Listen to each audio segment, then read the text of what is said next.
Sun, light of day, heavenly whirlings of a running cloud. Yes. The sun sees you and me, two unhappy people who have done nothing against the gods for which you should die. The earth and roof of the house, the bridal bed of my native Iolcus. Raise yourself, poor thing. Do not abandon me. Beg the mighty gods to have mercy. I see a two-oared boat. I see it in the lake. And the ferryman of the dead, holding his hand on the pole, Charon is calling me now. Why are you delaying? Hurry along, you are holding us back. That is how gruffly he harries me. Oh no. Bitter to me is the voyage you speak of. My poor dear, what we are suffering. He is taking me. Someone is taking me. Someone is taking me. Do you see? Into the halls of the dead. He's looking out at me under dark brows. And he has wings. Death, let me go. What are you doing? Let me go. Such a journey I am making, the saddest of all. Sad to your friends, but especially to me and the children who share this sorrow. Let me loose now. Let me loose. Put me down. My legs are too weak to stand. Death is near. Dark night is coming over my eyes. Children, children, you have no mother. Goodbye, my children. May you live in the sunlight. No, no. These words are misery to my ears and worse than any other death for me. Do not, by the gods, do not abandon me.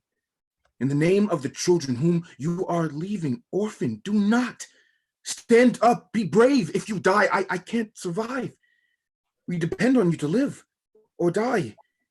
Your love gives meaning to our lives. Admetus, you see how things are with me. I need a word with you before I die. I put you ahead of my own life so that you would always be in the sunlight, and I am dying, even though I could stay alive for you and could have a husband, anyone I wanted in Thessaly, and live like a queen in a wealthy home.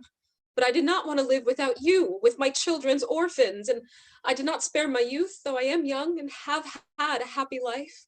And yet your father and mother abandoned you, though they had reached an age at which it would become them to die with honor to save their son and bow out graciously. You were all they had, an only child. There was no hope with you gone for them to have any more children. And then I would be alive, and you too, for the rest of our lives, and you would not be mourning the loss of your wife and bringing up motherless children. But this is the work of one of the gods, that it has to be like this. Very well. You, remember now what you owe me. For I will ask you, nothing comparable, you know, there is nothing more precious than life. Deity, how sweet, sweet goddess to men and women. Forget the rest and listen to what I'm saying. If I'm making sense, and I think I am, won't you give up your infernal grief and come inside and have a drink with me? Let your hair down! I guarantee you that raising a few glasses will carry you away from your gloomy, constricted state of mind. Mortals have got to think mortal. To all you high and mighty disapproving types, if you want my opinion, you ought to live a little before you die. Life isn't all tragedy. I know all that, but laughing and carrying on are not appropriate in our present state of affairs. A woman is dead who was not even a member of the family. Do not grieve so much. The masters of the house are still alive. What do you mean, alive? Don't you know the trouble we're in? Yeah. Unless her master deceived me. His hospitality goes way too far. Was I supposed to be put out because some stranger died? Stranger, yes.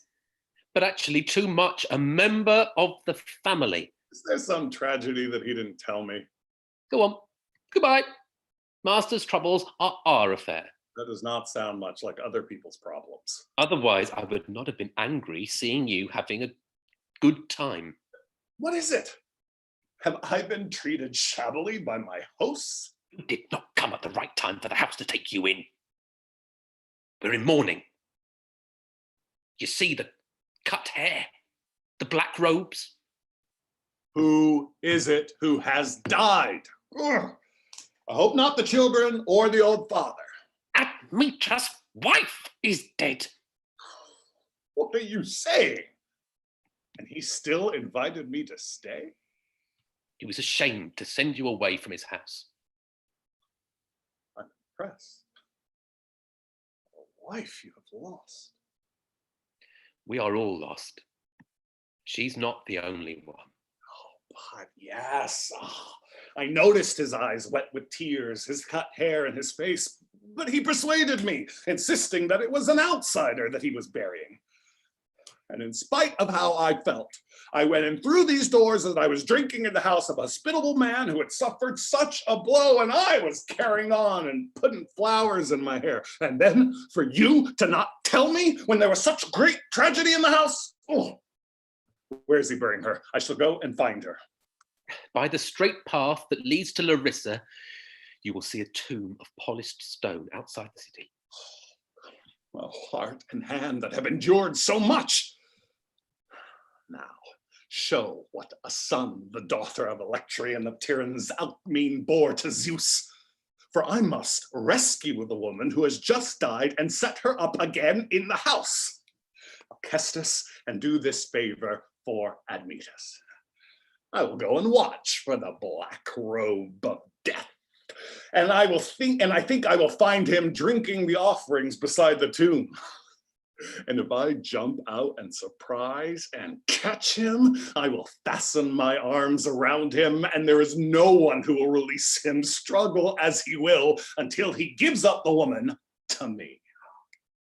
But if I miss this prey and he does not come to his bloody feast, I will go down to the sunless halls of Kor, and the king and I will plead with them, and I am sure that I will bring back Alcestis and put her into the hands of my host, who invited me to his house and did not drive me away, even though he had been struck by such a heavy blow. Huh. But he concealed it from me because he is noble and had respect for me. Who is more hospitable than this in all of Thessaly? Who in all of Greece?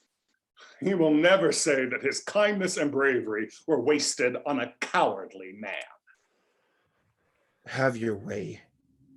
But you know you are causing me a lot of pain. You can thank me later. Just do it. Take her in if the house must receive her. I couldn't hand this woman over to servants. You take her into the house yourself, if you wish. I will put her into your hands and no one else's. I will not touch her. She may go into the house.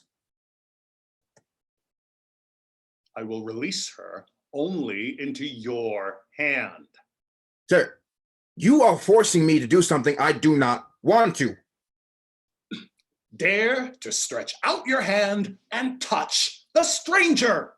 Ugh. Yes. I reach out my hand as if to kill a gorgon. You have her? I have her. Yes, and keep her now.